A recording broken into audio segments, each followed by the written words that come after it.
নমস্কার বন্ধুরা, সবাই কেমন আছো?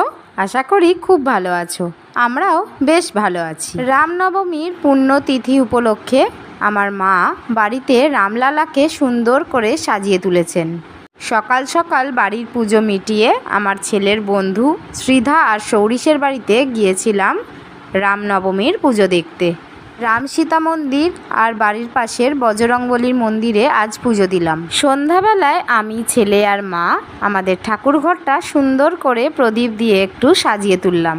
ভগবানের আশীর্বাদ বর্ষিত হোক সকলের উপরে।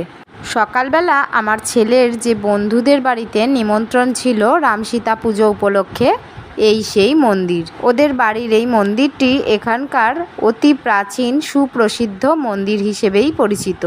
মন্দিরের ভিতরে রয়েছে স্বয়ং মহাদেবও। বাড়ির কাছে বেশ কয়েকটা বজরংবলীর দর্শনও করলাম, সাথে পুজোও দিয়েছি।